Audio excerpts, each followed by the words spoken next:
मित्रांनो, शालिनी भक्तिसागरमध्ये तुमचे मनपूर्वक स्वागत आहे। तर मित्रांनो, आज आपण या व्हिडिओच्या माध्यमाने ऐकणार आहोत श्री नर्मदा पुराण। तर तुमच्या बऱ्याच काही गावांच्या कमेंट्स आल्या। तर नर्मदा पुराण हे अत्यंत पवित्र असं आणि ज्याच्या जन्मी खूप काही पुण्य आहे त्यालाच हे पवित्र असे पुराण ऐकायला मिळेल। तर आपण मागच्या व्हिडिओमध्ये ऐकले की नवरात्रीचे व्रत कसे करावे, नवरात्रीचे व्रत केल्यामुळे कोणत्या पुण्यफळाची प्राप्ती होते, किती वर्षाची कन्या पूजन केल्याने आपल्याला कोणत्या कोणत्या पुण्याची प्राप्ती होते आणि देवी नवरात्र उत्सवाचा पूजेचा विशेष विधी काय आहे आणि कोणत्या मंत्राचा जप करावा असे आपण सर्व काही मागच्या व्हिडिओमध्ये ऐकले। बऱ्याच काही तुमच्या कमेंट्स आल्या, धन्यवाद, थँक्स। तरी पण ज्यांनी कमेंट्स केल्या त्यांना जर वाचून दाखवलं तर त्यांना खूप आनंद होतो। तर आपण 1 मिनिट ज्यांनी कमेंट्स केल्या त्यांच्यासाठी। तर श्री महालक्ष्मी ताई, तुमच्या कथा खूप छान आहेत, 3.5 वर्ष झाले ऐकत आहे, खूप पॉवरफुल कथा आहेत, मला खूप अनुभव आलेला आहे, अशीच कथा आम्हाला ऐकू घाला, धन्यवाद। दुसरा, गोवाहून कथा ऐकत आहे, कमेंट्स आली आहे। तिसरं, हॅपी बर्थडे ताई। तिसरे, बीडवरून, बीड, देवरगाव, मुंबई, भांडूप, बाकीच्या कमेंट्स वारंवार येतात, प्रत्येक शॉर्ट असो या व्हिडिओ असो, तरी पण धन्यवाद सर्वांना, थँक्स मनापासून। मग महालक्ष्मी नमः, हर हर नर्मदे, हर हर नर्मदे, हर हर नर्मदे, संभाजीनगर, हर हर महादेव ताई, असेच व्हिडिओ अपलोड करा, खूप छान आहे व्हिडिओ, धन्यवाद, हर हर नर्मदे, हर हर महादेव, श्री महाकाल, ओम नमः शिवाय। मी संतोष हा व्हिडिओ मुंबईमधून ऐकत आहे, महालक्ष्मी नमः, धन्यवाद ताई, हर हर नर्मदे, हर हर नर्मदे, मुंबई ताई, हर हर नर्मदे, हर हर नर्मदे, गोवा, हर हर नर्मदे, हर हर नर्मदे, हर हर महादेव, हर हर महादेव, हर हर महादेव, हर हर महादेव, हर हर महादेव। शिव महापुराण भाग 22 वर ही कमेंट्स आहे। श्री स्वामी समर्थ, जय जय स्वामी समर्थ, श्री गुरुदेव दत्त, हर हर महादेव, हर हर नर्मदे, हर हर नर्मदे। मी पुसेगावहून ऐकत आहे, कपिला गाईचे महत्त्व आणि वर्णन खूप छान आहे। श्री गणेशाय नमः, हर हर नर्मदे, हर हर नर्मदे, खूप धन्यवाद। मी मुरबाड तालुका, जिल्हा ठाणे, गाव कांचकोली येथून ऐकत आहे, धन्यवाद। श्री गणेशाय नमः, हर हर नर्मदे, हर हर नर्मदे, धन्यवाद ताई, नांदगावहून ऐकत आहे, हर हर महादेव, हर हर महादेव, जय श्री महाकाल, ओम नमः शिवाय, धन्यवाद ताई, हर हर महादेव।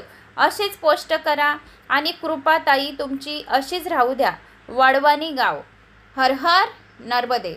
तर असेच माझं आत्मविश्वास वाढवा, चॅनलला सबस्क्राईब करा, शेअर करायला विसरू नका। शालिनी भक्तिसागर कथा हे माझं सेकंड चॅनल आहे, त्या चॅनलला बी भेट द्यावी। तर आज आपण ऐकणार आहोत नर्मदा पुराणमधील रामचरित्र।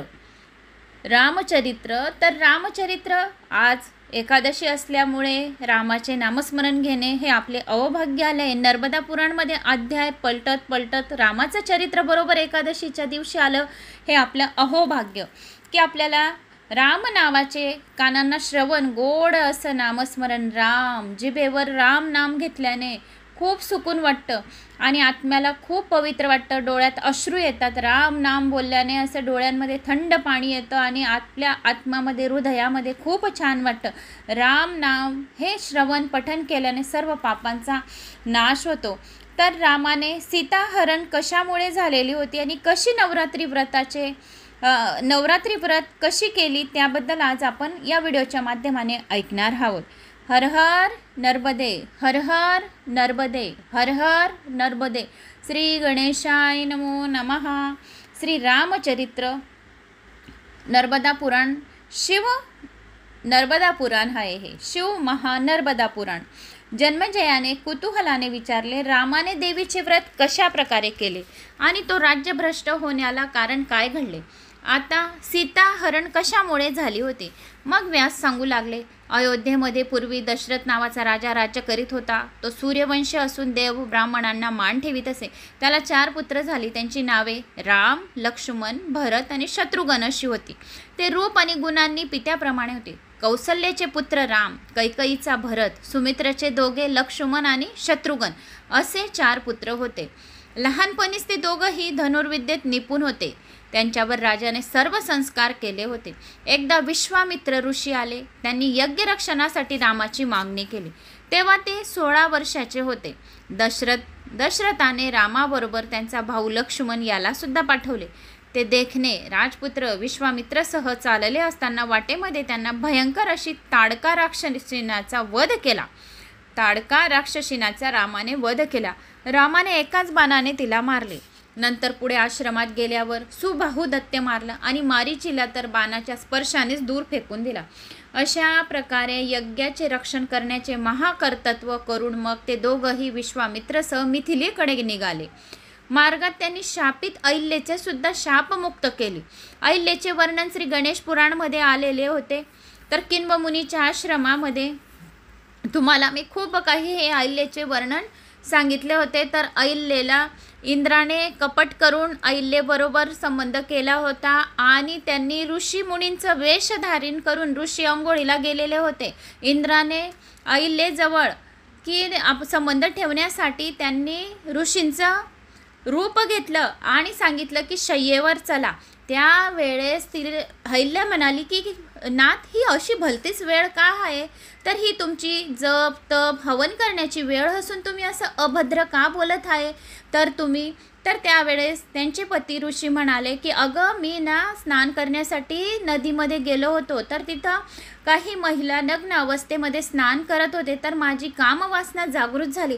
त्यामुळे आपण शय्येवर जाऊ असा आग्रह अहिल्याच्या पतीने केला. पण तिला माहिती नव्हते की इंद्राने आपल्या पतीचे रूप घेतलेले आहे. ज्यावेळेस त्यांचे संबंध झाले आणि नंतर अहिल्याला त्यांच्या अंगाच्या सुवासचा वास आला, त्यावेळेस अहिल्याने इंद्राला म्हणाले की ऋषीला म्हणाली की तू कोण आहे? पटकन समोर ये, नाहीतर मी तुला भस्म करेन. त्यावेळेस इंद्राने ऋषीचे जे रूप घेतलेले होते तर खरेखुरे रूप इंद्राने प्रकट केले. त्यावेळेस अहिल्या म्हणाली की तुला लाज नाही वाटत? तू इंद्र स्वर्गाचा राजा असून तू माझ्याबरोबर असे केले, हे कपट नीच कृत्य तुला शोभले नाही. अहिल्याने सांगितल्यावर तो म्हणाला की इंद्राने म्हणाले की तू स्वर्गात चल माझ्याबरोबर. झाल्या त्या गोष्टी विसर आणि माझ्यासोबत चल. कारण नारद मुनीने तुझी एवढी प्रशंसा केली होती, एवढी स्तुती केली होती की तू अतिशय पतिव्रता आणि सुंदर स्त्री आहे धरतीवर. तर त्यामुळे मी तुझं रूप पाहून खूप भालो आणि ऋषीचं रूप घेऊन तुला शय्येवर चालायचं सांगितलं. आणि हे कृतज्ञ आपल्याकडून हे असे झाले, तर त्याबद्दल झाल्या गोष्टीचे विसरून जा आणि माझ्याबरोबर चल. पण तितक्यातच ऋषी तेथे आले. ऋषींना अहिल्या दररोज आसन टाकत होती, पाय धुवायला पाणी ठेवत होती. त्या दिवशी अहिल्याने काहीच केले नाही आणि समोर सुद्धा आले नाही. डोळ्यांच्या डोळे म्हणजे ऋषींनी हाक मारली अहिल्याला, अहिल्ये आज चटई ठेवली नाही, मला पाय धुवायला पाणी ठेवले नाही. त्यावेळेस अहिल्या अगदी लाज वाटून शर्मेने तेथे आली आणि घडलेला सर्व प्रकार त्यांनी आपल्या पतीला ऋषीला सांगितला. त्यावेळेस ऋषी खूप संतापले आणि म्हणाले, तू अहिल्या पतिव्रता असून तुला इंद्राचं कपट ओळखता आलं नाही, तर धिक्कार आहे तुझ्या पतिव्रतेचा. तर तू शिळा होऊन पडशील आणि ज्या वेळेस राम वनवासात जाईल तर त्याच्या पदस्पर्शाने तुझा शापमुक्त होऊन तुला रूप प्राप्त होईल. तर त्यावेळेस त्या ऋषींनी याच्यात आलेलं नाही आहे हे वर्णन, मला आठवण आहे गणेश पुराणमध्ये आहे ही कथा, म्हणून तुम्हाला समजवण्यासाठी हे वर्णन सांगत आहे. तर त्यावेळेस अहिल्याला शाप दिला. तर अहिल्या तत्क्षणी त्या आश्रमामध्ये शिळा होऊन पडली आणि मग इंद्र लपून बसला. तितक्यात इंद्राने मांजरीचे रूप घेऊन पळाला. तरी पण इंद्राला त्या ऋषींनी श्राप दिला की तुला सहस्र छिद्रे येतील, तुझ्या अंगाला जिथे सहस्र छिद्रे येतील आणि त्याच्यातून रक्त आणि पू आणि दुर्गंधी वाहू लागेल. तर इंद्र कमळामध्ये देठामध्ये लपून राहिला आणि सर्व देवांनी मग वास यायला लागला की इंद्राच्या सहस्र छिद्रे पडल्यामुळे शरीराची अशी दुर्गंधी झाली. मग देवांनी विचारले, सर्व देवांनी की ह्या इंद्राला की तुझं हा असं शरीर का झालं. त्यावेळेस इंद्राने सर्व घडलेला प्रकार सांगितला आणि ऋषींनी मला श्राप दिलाय. तरी पण सर्व देव त्या ऋषींजवळ गेले आणि ऋषींनी जवळ जाऊन सर्व देवांनी इंद्राबद्दल झालेला जो प्रकार होता त्याच्याबद्दल सर्व देवांनी इंद्रासाठी क्षमा माफी मागितली आणि काही उपयोग सांगा. त्यावेळेस ऋषींनी सांगितले की याला जिथे जिथे सहस्र छिद्रे पडले तिथे याला डोळे येतील, आणि सहस्र डोळे येतील, तर असा हा प्रकार होता. तर अहिल्या आणि इंद्राचा, त्यामुळे रामाच्या शापित अहिल्या शापमुक्त झाली. ज्या वेळेस राम वनवासात गेले त्यावेळेस आश्रमामध्ये शिळा अहिल्या पडलेली होती. तर रामाने जेव्हा त्यांचा पाय त्या शिळाला लावला तर अत्यंत सुंदर अशी स्त्री ती अहिल्या शापमुक्त होऊन गेली. तर असे ही अहिल्याचे वर्णन या रामचरित्रामध्ये आलेले होते. तर ते तुम्हाला मी शॉर्टकट थोडंसं समजवलं. ते तर खूप मोठा भाग आहे. गणेश पुराण आपण परत लावू भाद्रपद महिन्यात, तुम्हाला ऐकायला मिळेल त्यावेळेस. तर मग अहिल्यासुद्धा शापमुक्त झाली. नंतर फिरत फिरत ते मिथिलाकडे गेले. मिथिलाकडे विश्वामित्रसह राम आणि अहिल्याचा शापमुक्त करून फिरत फिरत मिथिले नगरीकडे पोहोचले. ते स्वयंवर प्रसंगी रामाने जनकाने ठेवलेल्या शिवधनुष्याचा भंग केला आणि लक्ष्मीच्या अंशाने जन्मलेल्या सीतेशी विवाह केला. जनकाने आपली उर्मिला नावाची दुसरी मुलगी लक्ष्मणाला दिली. जनकाचा भाऊ कुशध्वज याने त्याच्या 2 कन्याचा विवाह भरत आणि शत्रुघ्न यांच्याशी करून दिला. अशा तऱ्हेने त्या 4 भावांचा विवाह मिथिलेच झाले. जेव्हा ते अयोध्यात परतले तेव्हा राजाने ज्येष्ठ पुत्र रामचंद्र याला राज्याभिषेक कसा करावा अशी ठरवून तशी तयारी सुरू केली. ती तयारी होत असलेली पाहून कैकेयी राणी पूर्वी दिलेल्या वराची राजापाशी मागणी केली. एक वरापोटी भरताला राज्याभिषेक करावा, दुसऱ्या वरापोटी रामचंद्राला वनवासात 14 वर्षासाठी पाठवावे, अशी अटी तिने कैकेयीने केले. रामचंद्राने पित्याचे वचन आपल्या शिरोधाय मानले, आपल्या डोक्यावर घेऊन शिरोधाय मानले आणि तो राक्षसांनी भरलेल्या तडक नावाच्या अरण्यात निघून गेला. त्याच्याबरोबर सीता व लक्ष्मण हे सुद्धा गेले. अयोध्येत दशरथ राजा पुत्राच्या विरहाने व्याकुळ झाला. त्याला पूर्वी श्रावणाने दिलेल्या शापाची आठवण झाली. अशा परिस्थितीतच त्याचा अंत झाला. नंतर आपल्या आईमुळे पिता मरण पावला असे जाणून आणि रामाचा राज्यावरील हक्क स्मरण वैभवशाली असे अयोध्याचे राज्य भरताने स्वीकारले नाही. तिकडे राम पंचवटीत राहत असताना रावणाची बहीण शर्पणखा राक्षसीन रामपाशी येऊन तिला त्याने वराचे असे हट्ट धरले. त्याने वरावे रामापाशी येऊन तिला त्याने वरावे असा हट्ट तिने धरला. तेव्हा लक्ष्मणाने तिला विरोप करून पाठवली. तिची तशी अवस्था पाहून महापराक्रमी असे भयानक राक्षस रामावर चालून आले. त्या युद्धप्रसंगी रामाने खरासह सर्व राक्षसांना मारून टाकले आणि वनवासी मुनींना निर्भय केले. विरूप अशी शर्पणखा त्वरित लंकेत गेली आणि तिने रावणाला घडलेला सर्व काही प्रकार सांगितला. खरं व दूषण यांच्या वधासहित सांध्यात हकीकत सांगितली. ती ऐकून तो मुळाचा दुष्ट स्वभावी असा रावण संतापाने पेटून उठला. तसाच रथ जोडून तो मारीस राक्षसाच्या आश्रमी गेला. तेथे त्याने मारीच याला सोन्याच्या हरणाचे रूप देऊन सीतेला मोहात पाडावी म्हणून रामाच्या आश्रमापाशी पाठवला. तोही सीतेला भुलवावी या हेतूने सोन्याच्या हरिणाच्या रूपाने रामाच्या कुटीच्या आसपास सीतेच्या दृष्टीस पडावं या प्रकारे फिरू लागला. प्रबळ अशा देवयोगामुळे त्याला पाहून जानकीने रामाजवळ हट्ट धरला की त्याने हरिणीला मारून त्याचे कातडे आणून द्यावे. रामाने सुद्धा मुळीच विचार केला नाही आणि लक्ष्मणाला आश्रमात ठेवून तो धनुष्यबाण घेऊन हरण्याच्या मागे धावला. तो राक्षसी मायेत निपुण असा मारीच रामाला भुलवीत फार दूरपर्यंत गेला. जेव्हा तो बाणाच्या टप्प्यात आला असे रामाला वाटले तेव्हा त्याने अत्यंत रागाने एकाच बाणाने त्या हरिणीला घायल केला. आपण मरण ओळखल्यामुळे लक्ष्मणा धाव नाही तर मी मरतो आहे अशी कृत्रिम आवाजाने हाक मारली. ती हाक खरीच रामाने मारली असे वाटून अत्यंत काळजीने तिने धीराला सांगितले, लक्ष्मण रघुनंदन मोठ्या संकटात सापडले असावेत, तरी तुम्ही लगोलग त्यांच्या साह्यासाठी निघा. तेव्हा लक्ष्मण तिला म्हणाला, मातोश्री मी तुम्हाला या घोर अशा वनात सोडून काही झाले तरी जाणार नाही. मी इथेच राहून तुमचे रक्षण करीन असे लक्ष्मणाने सांगितले आणि इथेच तुमचे रक्षण करावे अशी त्यांची आज्ञाच आहे. ती मोडली तर होणाऱ्या परिणामाच्या भयाने मी तुम्हाला सोडून जाणार नाही. तुम्ही धीर धरा. रामाला मारील असा कुणीसुद्धा या पृथ्वीवर तलावावर नाही, तेव्हा मी तुम्हाला टाकून जाणार नाही. असे बोलून लक्ष्मण बसूनच राहिला. व्यास सांगतात, राजा दैव किती बलवान असते ते पहा. दैवाच्या रेट्यामुळे ती जानकी अत्यंत सरळ स्वभावी असतानाही रडत लक्ष्मणाला कठोर शब्दात म्हणाली, भाऊजी मला ठाऊक आहे की तुमचा माझ्यावर डोळा आहे आणि याच्यासाठी भरताने तुम्हाला आमच्याबरोबर पाठवले आहे, पण तुमचा माझ्यावर डोळा आहे आणि याच्यासाठी भरताने तुम्हाला आमच्याबरोबर पाठवले, पण तुम्ही लक्षात ठेवा की मी कुणी कुलटा स्त्रियांसारखी नाही. रामाची जरी काही बरे वाईट झाले तरी मी काम इच्छेने अन्य पती करणार नाही.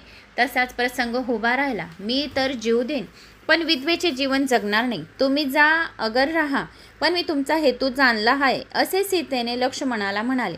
मोठ्या भावाबद्दलचे तुमचे प्रेम कुठे नाहीसे झाले कोण जाणे, असे हृदयाला परे पाडणारे जानकीचे बोल ऐकून लक्ष्मणाला अति दुःख झाले.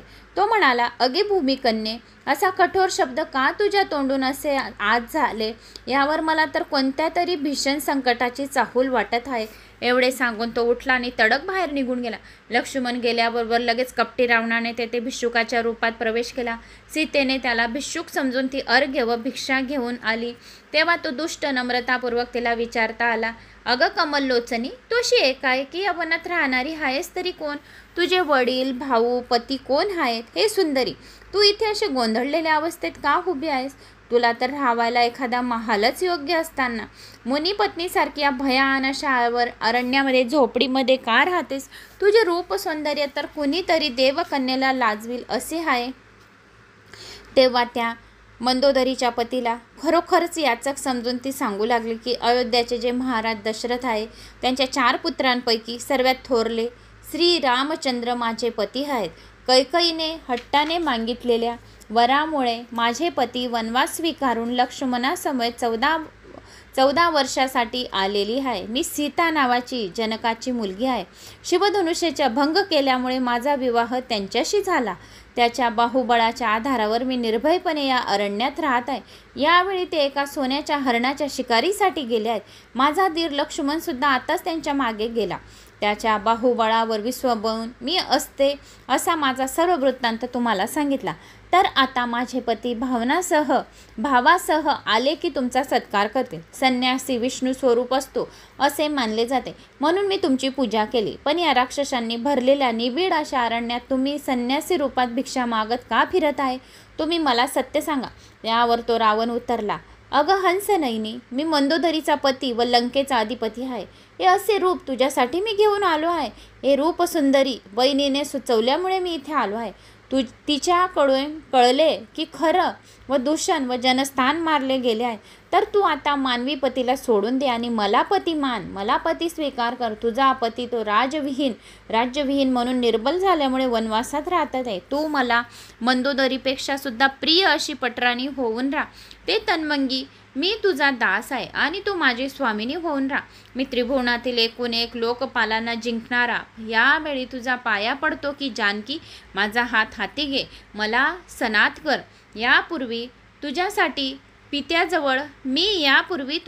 तुझ्या पित्याजवळ मागणी केली होती, पण त्याने त्या अगोदरच स्वयंवर योजले होते, पण जाहीर केला होता. त्या रुद्रधनुष्याच्या भीतीने मी स्वयंवरात गेलोच नव्हतो. पण अद्यापही माझे मन तुझ्यातच गुंतलेले आहे. मी विरहाने व्याकुळ झाला आहे. तुझ्या वनवासाचे वृत्त समजल्यामुळे केवळ तुझ्या आकर्षणाने मी इथं आलेलो आहे. पण तर आता हे कमनीय बाध्यांच्या स्त्रिये, माझ्या श्रमाचे तू सार्थक कर. मग सीतेसाठी रामाचा शोक आणि लक्ष्मण राम यांचा संवाद. मग व्यास म्हणाले, रावणाने ते उद्धट भाषण ऐकून जानकी भीतीने थरथर कापू लागली. तरीही मनाशी मोठा धीर करून ती म्हणाली, अरे कुलोत्पणा, तू कामवासनेने पछाडलेला आहे. तू हे काय बोलतो आहेस? आता तू मुकाटपणे लंकेला परत जा, नाही तर मग राम तुला मारतील. मी कुणी चलचाली स्त्री नाही. मी जनक राजाच्या कुळातील आहे. माझ्यामुळे तुझे मरण निश्चित आहे. असे सांगून ती आत हवनकुंडापाशी जाऊन बसली आणि लोकविजयी रावणाला जा जा असे सांगू लागली. तेव्हा मात्र रावणाने आपले मूळ स्वरूप प्रकट केले आणि आत जाऊन त्या भयभीत सीतेला बळजबरीने कुटी बाहेर आणले. ती राम, हे राम, हे राम, लक्ष्मणा धाव, लक्ष्मणा धाव अशा हाका मारित असताना तिला रथात बसून भरगाव वेगाने तो निघून गेला. वाटेमध्ये अरुणाचा मुलगा जटायू त्याला अडवले. तेव्हा दोघांमध्ये मोठे युद्ध झाले, पण त्याने जटायूला जायबंदी केला आणि जानकीला लंकेत घेऊन गेला. तेथे त्याने तिला अशोक वनामध्ये ठेवली आणि तिच्यावर पहारा करण्यासाठी राक्षसींनी नेमल्या. नंतर त्याने साम, दाम वगैरे मार्गांनी तिला वश करण्याचा आटोकाट प्रयत्न केला, परंतु ते त्याला बदली नाही. राम जेव्हा मरीचीला मारत राम जेव्हा मरीचीला मारून परत फिरला तेव्हा त्याने लक्ष्मणाला येताना पाहिले. त्याने विचारले की अरे, हे तू भलतेच काय केलेस? सीतेला एकटीला सोडून का आलास? तू या बाप्याची हाक ऐकून फसलास की काय? असे रामाने एकोपाठोपाठ विचारले. प्रश्न ऐकून लक्ष्मण एवढेच म्हणाला, प्रभू, सीतामाईने मला काही वेडे वाकडे बोल ऐकवले, म्हणूनच दुर्दैवाने मला येणे भाग पडले. मग घाईघाईने दोघे आश्रमात गेले व पाहतात तर जानकी नव्हतीच. राम अतिशय चिंतातूर झाला व लक्ष्मणासह तिला शोधित निघाला. त्यांना वाटेत मरणमुख झालेला जटायू दिसला. तो कसाबसा श्वासोश्वास करीत होता. त्याने रामाला सांगितले की जानकीला रावण उचलून घेऊन गेला. मी त्याच्याशी युद्ध केले, पण त्या दुष्टाने मला मारले. एवढे सांगून होताच त्याचा प्राण गेला. रामाने जटायूचे अंत्यसंस्कार स्वतः केले व लक्ष्मणासह तो पुढे निघाला. वाटेत एका कबंध नावाच्या मस्तकाविरहित दैत्याला मारून शापमुक्त केले. त्याने सांगितल्याप्रमाणे रामाने पुढे सुग्रीवाशी मैत्री केली. सुग्रीवाचा भाऊ वीर बाली याला मारून राज्य सुग्रीवाला दिले, पण जानकीला सोडवण्यासाठी मदत करायची अशी अट मात्र घातली. त्यावेळी नेमका पावसाळा सुरू झाल्यामुळे नगराबाहेर प्रसवन नावाच्या पर्वतावर ते दोघे भाऊ राहू लागले. तो जानकीला कशी मुक्त करावी याचाच विचार करीत होते. एकदा तो निराश होऊन भावाला म्हणाला की जिथे जानकीला ठेवले आहे तर आपण कसे त्यांना मुक्त करावे. मग तो भावाला म्हणाला की लक्ष्मणा, कैकेयीचे मनोरथ सफल होतील अशी चिन्ह दिसत आहेत. जर जानकी मिळाली नाही तर मी प्राणच सोडेल आणि या अयोध्यात परत जाणार नाही. माझे राज्य केले, वनवासी झालो, वडिलांचे छत्र हरपले आणि पत्नीचा विरेह नशिबी आला. हे दुष्ट दैव मला छळत आहे. आणखी यापुढे माझ्यासमोर कोणते ताट वाढून ठेवले आहे कोण जाणे. लक्ष्मणा, दैवाची गती कुणालाच कळत नाही. आता आमची गत काय होईल ते ठाऊक नाही.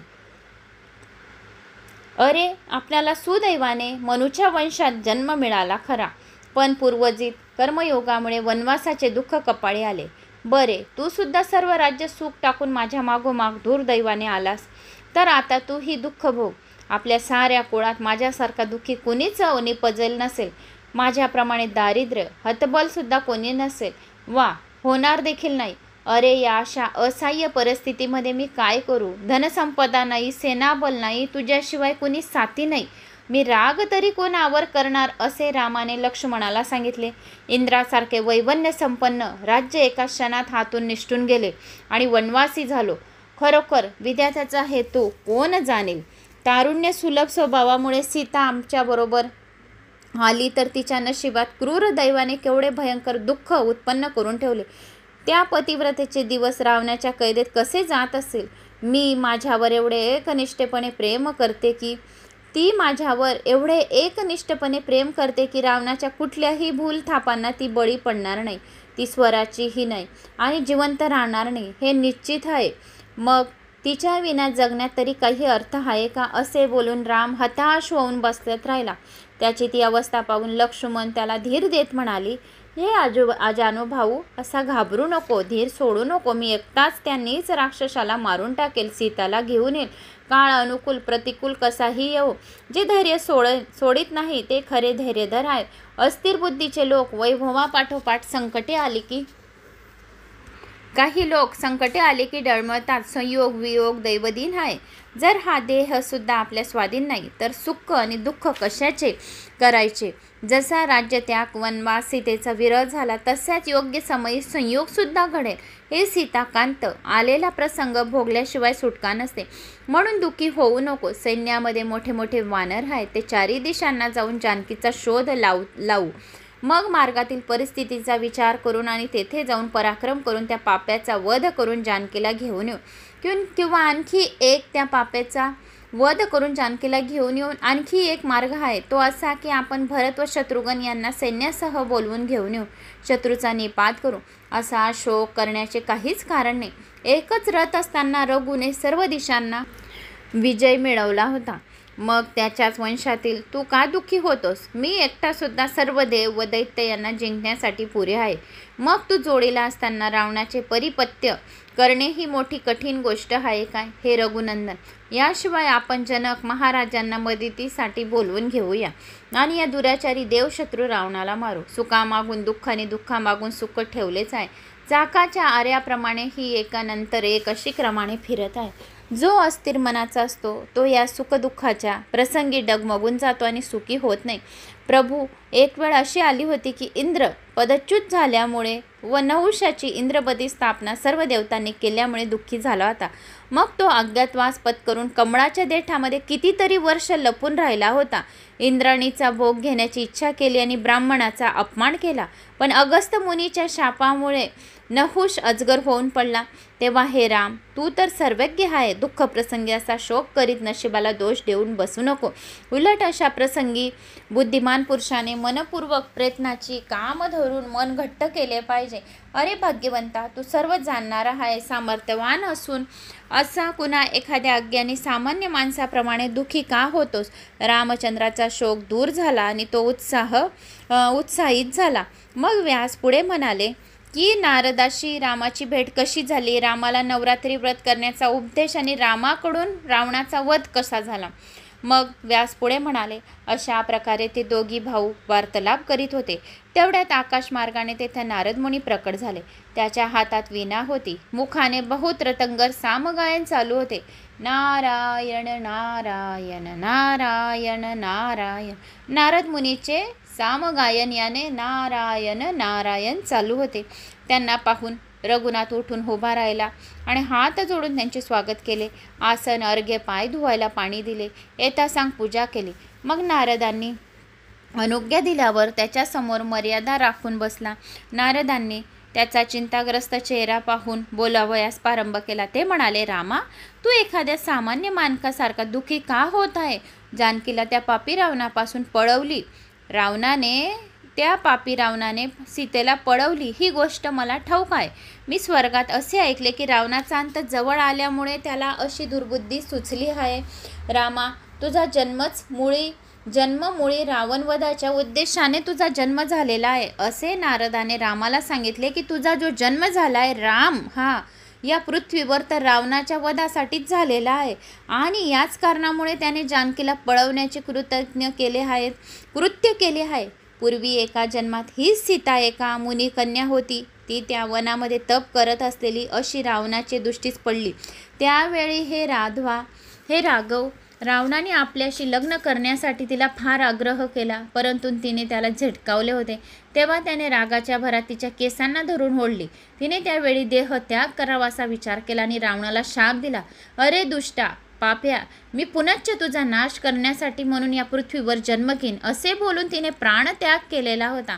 पुढे योग्य समय आला आणि ती लक्ष्मीच्या अंशाने पुन्हा जन्मास आलेली त्या राक्षसाने तिचे हरण केले हे खरे, पण त्या कुळाच्या नाशासाठी त्याने पुष्पमाला समजून जणू नागिनच गळ्यात घातली आहे.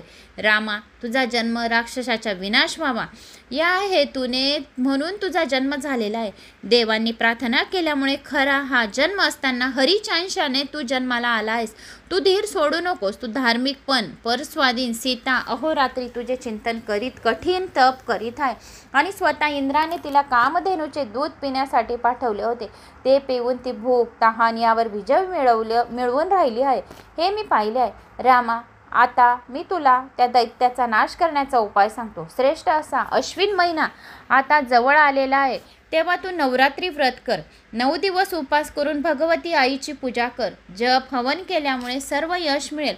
भगवतीच्या संतोष निमित्त यज्ञ पशूच्या बळी दिल्यामुळे तुझे सामर्थ्य शतगुणित होईल. पूर्वी हेच व्रत विष्णू आणि शंकर यांनी केलेले होते. नवरात्रीचे ब्रह्मदेव इंद्र यांनी सुद्धा नवरात्रीचे व्रत आचरले होते.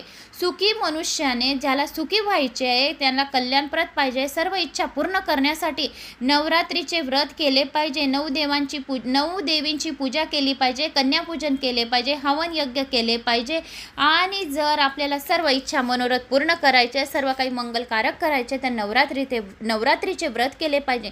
तसेच अभागी मनुष्याने जर अवश्य केलेच पाहिजे.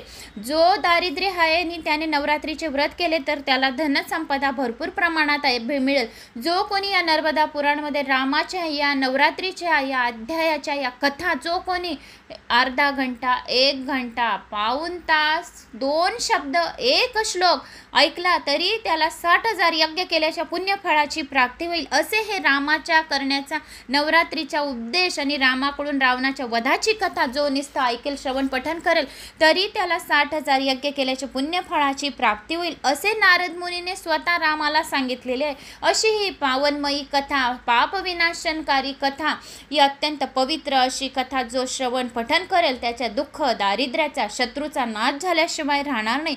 तर तू रामा, तू असा धीर सोडू नको. तू मनुष्याने तर तू जो मनुष्याला दुःख, दारिद्र्य आहे त्याने अवश्य आपल्या कल्याणासाठी नवरात्री व्रत केले पाहिजे. तसेच अभागी मनुष्याने तर अवश्य केले पाहिजे. मी तुला निसंशय सांगतो की हे व्रत विश्वामित्र, भृगु ऋषी, वशिष्ठ यांनी सुद्धा नवरात्रीचे 9 दिवसाची देवीची आराधना केली आणि देवीला प्रसन्न करून आपल्या मनाच्या इच्छा पूर्ण करून घेतल्या. जेव्हा बृहस्पतीची पत्नी चंद्राने पळवली होती तेव्हा देवगुरूने सुद्धा हे नवरात्रीचे व्रत केले होते. तू सुद्धा रावणाच्या नाशासाठी हे नवरात्रीचे व्रत कर. वृत्रासुराच्या वधासाठी इंद्राने, त्रिपुर नाशासाठी शंकराने हे नवरात्रीचे व्रत केले होते. मधु दैत्यांच्या नाशासाठी विष्णूने हे व्रत केले होते. हे रामा, तू सुद्धा उत्साहपूर्वक हे नवरात्रीचे व्रत कर. रामाने विचारले, हे दयानिधी, हे नारदा, ही कोणती देवी, तिचे महात्म्य कोणते, तिची उत्पत्ती कुठून झाली, तिचे नाव काय, तिचे व्रत करण्याची पद्धत कशी आहे ते मला सर्व समजावून सांगा असे रामाने नारदाला सांगितले. कारण तुम्ही सर्व काही जाणता. रामाच्या या प्रश्नाने नारदांनी उत्तर दिले, राघवा, नीट ऐक. ही ती आद्य सनातनी शक्ती नित्य आहे.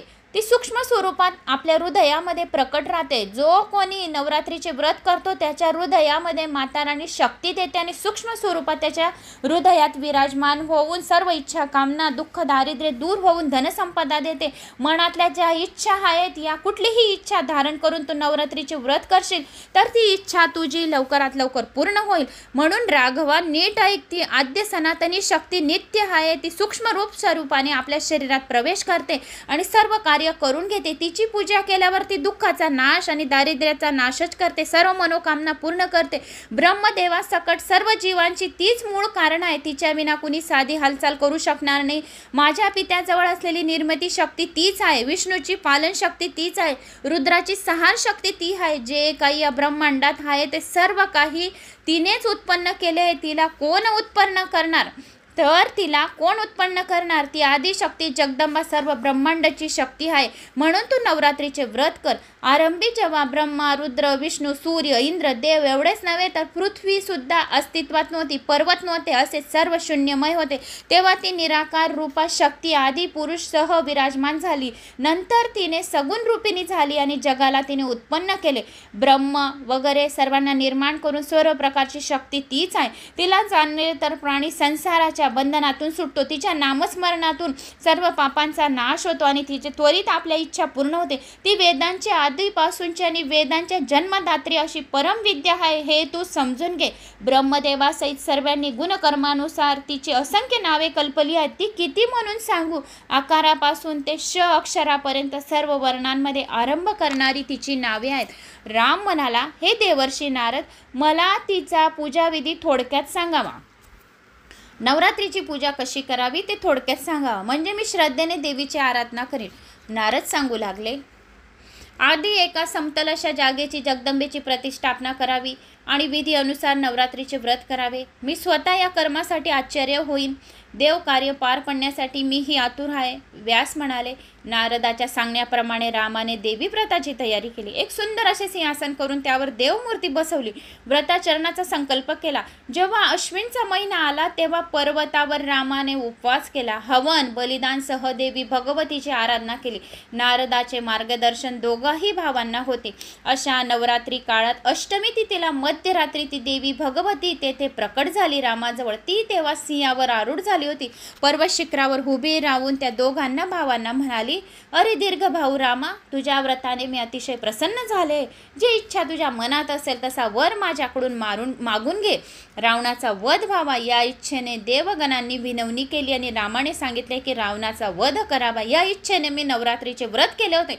म्हणून तू नारायणाच्या अंशेने श्रेष्ठ अशा मनुच्या वंशात अवतार घेतलास. यापूर्वी माशाचे रूप घेऊन आणि भयंकर अशा राक्षसाचा वध करून देवाच्या देवाच्या हितासाठी वेदाचे रक्षण केले होते, देवाचे पालन करण्यासाठी तू कासवाचा देह धारण केला होता, मंदार पर्वतावर पाठीवर उचललास तेव्हा मग समुद्र घुसळून देव कार्य पार पाडले, हिरण्याक्ष राक्षस मारण्यासाठी डुकराचे शरीर धारण करून दातावर पृथ्वी उचलून तू मारलं आहे, नरसिंहाचा अवतार घेऊन प्रल्हादाचे रक्षण करून हिरण्यकश्यपूला मारले आहे, वामन रूप घेऊन बळीची फसवणूक केली आहे, एकदा तू देवकार्यासाठी इंद्राचा धाकटा भाऊ झाला होता, तूच विष्णूच्या अंशाने जमदग्नीचा पुत्र झाला, तेव्हा क्षत्रियांना शासन केले आणि ब्राह्मणांना पृथ्वीचे दान दिले, त्याचप्रमाणे याही वेळी तू दशरथाचा पुत्र म्हणून जन्म घेतला आणि रावणवधासाठी देवांनी तुला विनवले होते, म्हणून तू रामाच्या या जन्मात दशरथाचा पुत्र म्हणून राम या नावाने ओळखला गेला आणि रावणाच्या वधासाठी तुझा जन्म झाला आहे, देवाच्या अंशाने जन्मलेले सर्व महाबलशाली असे वानर तुला सहाय्य करतील, यांना मी माझ्या शक्तीचा पुरवठा करेल असे माता राणीने सांगितले, जगदंबाने सांगितले की मी वानरांना माझी शक्ती पूर्ण पुरवेल, माझी शक्ती त्यांच्या शरीरात प्रवेश करून सर्व शक्ती पुरवठा करेन, तसेच शेष नागाच्या अंशाने उत्पन्न झालेला हा लक्ष्मण रावणाच्या पुत्राचा मेघनाथाचा वध करील, या निष्पापा यात तू शंका धरू नको आणि चैत्रातील नवरात्रीमध्ये सुद्धा भक्तीने माझी आराधना करीत जा, चैत्र नवरात्री, अश्विन नवरात्री आणि गुप्त नवरात्री 2 अशा 4 नवरात्री वर्षातून राहतात, तर पापी रावणाला मार आणि नीतीने राज्याचा भोग घे, 11,000 वर्षापर्यंत राज्य कर, त्यानंतर पुन्हा तू लोकी स्वर्ग लोकामध्ये जा, असा वर देऊन देवी माता राणी गुप्त झाली, जगदंबा आई भवानी गुप्त झाली, रामाला मोठा आनंद झाला, मग व्रताची समाप्ती करून विजयादशमीला तो पुढे निघाला, त्याच्या पाठोपाठ सुग्रीवाची अति प्रचंड वानराची सेना निघाली, परमशक्तीने अनुग्रहित केलेला असा तो रामचंद्र भागवासह दक्षिण समुद्राच्या किनाऱ्यावर जाऊन पोचला, तेथे त्याने समुद्रावर पूल बांधला आणि देवीचा वैरी रावण मारला गेला, त्यामुळे रामाची कीर्ती नेहमीच गायली जाते, देवीच्या चरित्रलीला जो भक्तियुक्त अंतकरणाने शुद्ध अंतकरणाने ह्या अध्याय ऐकतील, भक्तिपूर्वक होऊन देवीची हा चरित्रलीलाचे आख्यान ऐकेल, तो उत्तमोत्तम भोग भोगून सर्व सुखाची त्याला प्राप्ती होईल, अंतिश्रेष्ठ असे पद प्राप्ती होईल, शिवलोकाची रुद्रलोकाची त्याला प्राप्ती होईल, इतर अनेक मोठमोठी त्यांना ज्या काही इच्छा असतील त्यासुद्धा आई भगवतीच्या कृपेने त्यांच्या इच्छा नक्कीच पूर्ण होतील, असे बोलून देवी गुप्त झाली, तर असा हा रामाने नवरात्रीचा व्रताचा विधी विचारला आणि रामाला नवरात्री व्रत करण्याचा उपदेश नारदाने दिला, देवी प्रसन्न होऊन सर्वांना प्रसन्न होऊन देवीने रामाला आशीर्वाद दिला की तुझा जय जयकार हो, अशा या नर्मदा पुराणमध्ये आख्यान नवरात्री व्रताचं आलेलं होतं, तर मी ते तुम्हाला सांगितलं, तर मला अशी आशा आहे की तुम्हाला माझा हा व्हिडिओ आवडला असेल, आवडलास एक लाईक करावे, चॅनलला सबस्क्राईब करावे, कुठून कोणत्या गावात तुम्ही माझा हा व्हिडिओ ऐकत आहोत, आपल्या गावाची कमेंट्स, हर हर नर्मदे, हर हर महादेव, उमापती की जय, हर साम सदा शिवाय नमः, जय श्री महाकाल, ओम नमः शिवाय, श्री शिवाय नमस्तुभ्यम, काहीतरी कमेंट्स करून माझा आत्मविश्वास वाढवावा आणि दुसरा व्हिडिओ मला प्रेरणा करावी की तुम्हाला काही एखादा व्हिडिओ बी पाहिजे असेल तर तो पण तुम्ही कमेंट्स करून सांगू शकता. कथा चॅनल शालिनी भक्तिसागर कथा चॅनलवर एका दीदीने कमेंट्स केली होती की धनदा स्तोत्र 11 वेळा पाहिजे, त्यांच्यासाठी देऊन देईल, वेळ मिळाला तर नक्की 11 वेळा श्रवण करून टाकून देईल, अपलोड करून देईल, जसा वेळ भेटतो तसं तुमच्यापर्यंत मी पुराणं पोचत राहते. मला पण रात्रीचे 12-1 वाजतात आणि आपण जेवढं बोलतो श्रवण केल्यापेक्षा आपण बोलत राहतो, त्याच्याने बी बोलण्याने पण आपल्याला अशक्तपणा थकवा पण वाटतो थोडा थोडा. 40शी नंतर थोडे आपले गुडघे दुखता, कंबर दुखतं, काहीतरी त्रास 40शी पलटल्यानंतर होत राहतो. पण भगवंत मला खूप शक्ती देवो. मी तर हेच म्हणते की तुमच्यापर्यंत अजून आपले 9 पुराणं पोचवायचे, तर 9 पुराणं मला वाचायची शक्ती दो, तोपर्यंत मी थको ना.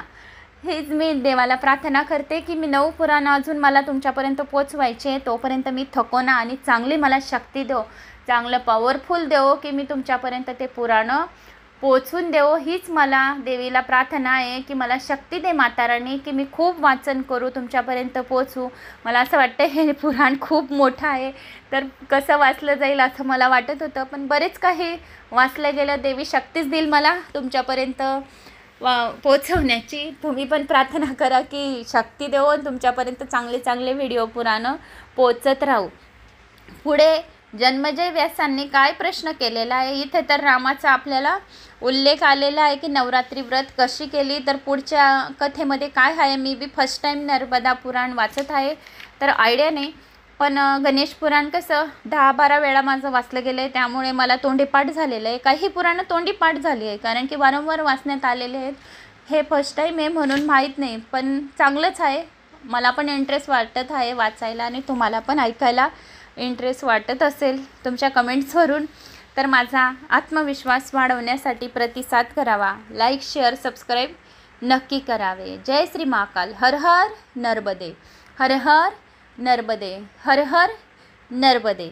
महाकालवर माझा खूप विश्वास आहे म्हणून वारंवार मला उठता बसता जय श्री महाकाल, जय श्री महाकाल, कुठंही गेली म्हणजे जय श्री महाकाल माझ्या तोंडात येतं. म्हणून जय श्री महाकाल तुमच्यापर्यंत बी मग पोचून देते.